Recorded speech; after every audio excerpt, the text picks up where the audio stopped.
Welcome to எக்ஸாமெட் channel.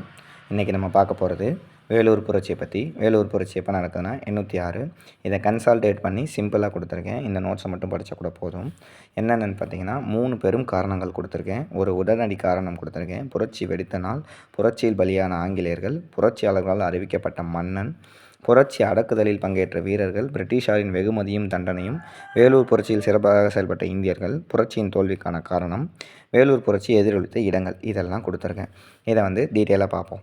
First, புரட்சி ஏற்பட 3 காரணங்கள் இருந்துச்சு. 3 பெரும் காரணங்கள் என்னென்னா, 1801 ஆற்காடு நவாபை விசுவாசமற்றவர் என்று குற்றம் சுமத்தி ஒப்பந்தம் ஒன்றை வலுக்கட்டாயமாக ஆங்கில அரசு மேற்கொண்டது. அதன் மூலமாக பல இடங்களில் வரி செலுத்தும் உரிமையை பெற்றது.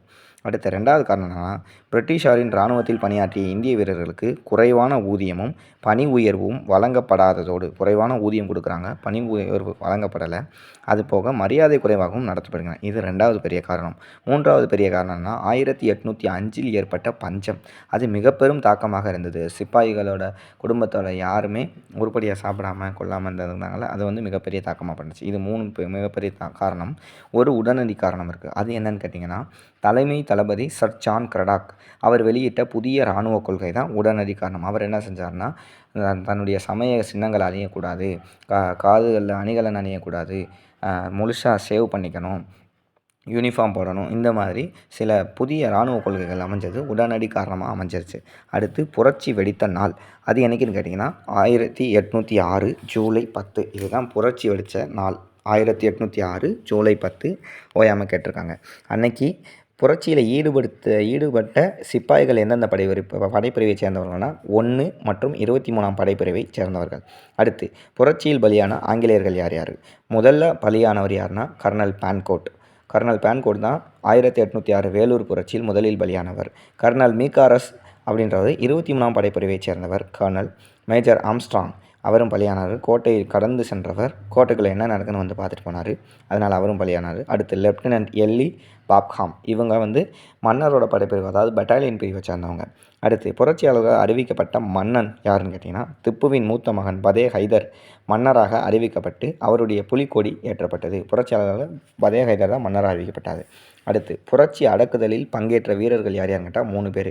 Major Coates, colonel Gillespie, captain Young. Major Coates யாருன்னு கேட்டிங்கன்னா, ஜில்லஸ்பிக்கு தகவல் கொடுத்தவர். கர்னல் ஜில்லஸ்பி யாருன்னா, ஆற்காட்டின் குதிரைப்படை தளபதி. கேப்டன் யங் குதிரைப்படை பிரிவு. மேஜர் கூட்ஸ் ஜில்லஸ்பிக்கு தகவல் கொடுத்தோன்னா ஜில்லஸ்பியும் கேப்டன் யங்கும் இந்த புரட்சியை ரொம்ப கொடுமையோடு அடக்கப்பட்டது. இராணுவ விதிகள் எதுவுமே ஃபாலோ பண்ணாமல் அடக்கப்பட்டது. பிரிட்டிஷாரின் வெகுமதியும் தண்டனையும் கொடுத்துருக்கேன். பிரிட்டிஷாரோட வெகுமதி யாருக்கு கிடச்சிச்சின்னா ஜில்லஸ்பி. 7000 பகோடாக்கள் அவருக்கு வெகுமதியாக இருந்துச்சு. தண்டனை யாருக்கு கிடச்சதுன்னா John Cradock, Agnew, William Bentinck. இவங்க என்ன பண்ணாங்கன்னா, பதவி நீக்கம் செய்யப்பட்டு இங்கிலாந்திற்கு திருப்பி அனுப்பி வைக்கப்பட்டாங்க. அடுத்து வேலூர் புரட்சியில் சிறப்பாக செயல்பட்ட இந்தியர்களும் இருக்காங்க. அவர் யாருன்னா 4 பேர். ஷேக் ஆடம், ஷேக் ஹமீது, ஷேக் ஹுசைன், ஷேக் ஹாசிம். ஷேக் ஆடமும் ஷேக் ஹமீதும் யாருன்னா 23ஆம் படைப்பிரிவின் 2வது பட்டாளத்தைச் சேர்ந்த சுபேதாரர்கள்.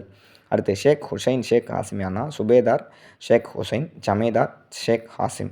புரட்சியின் தோல்விக்கான காரணம் என்னென்னா, வெளியிலேருந்து எந்த ஒரு உதவியும் உடனடியாக கிடைக்கல, அதனால் தோல்வியுற்றுச்சு.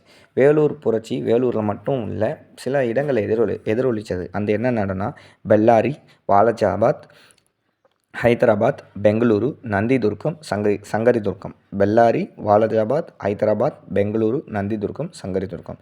இதுதான் வேலூர் புரட்சி. இதை மட்டும் படித்தா கூட போதும். தேங்க்யூ.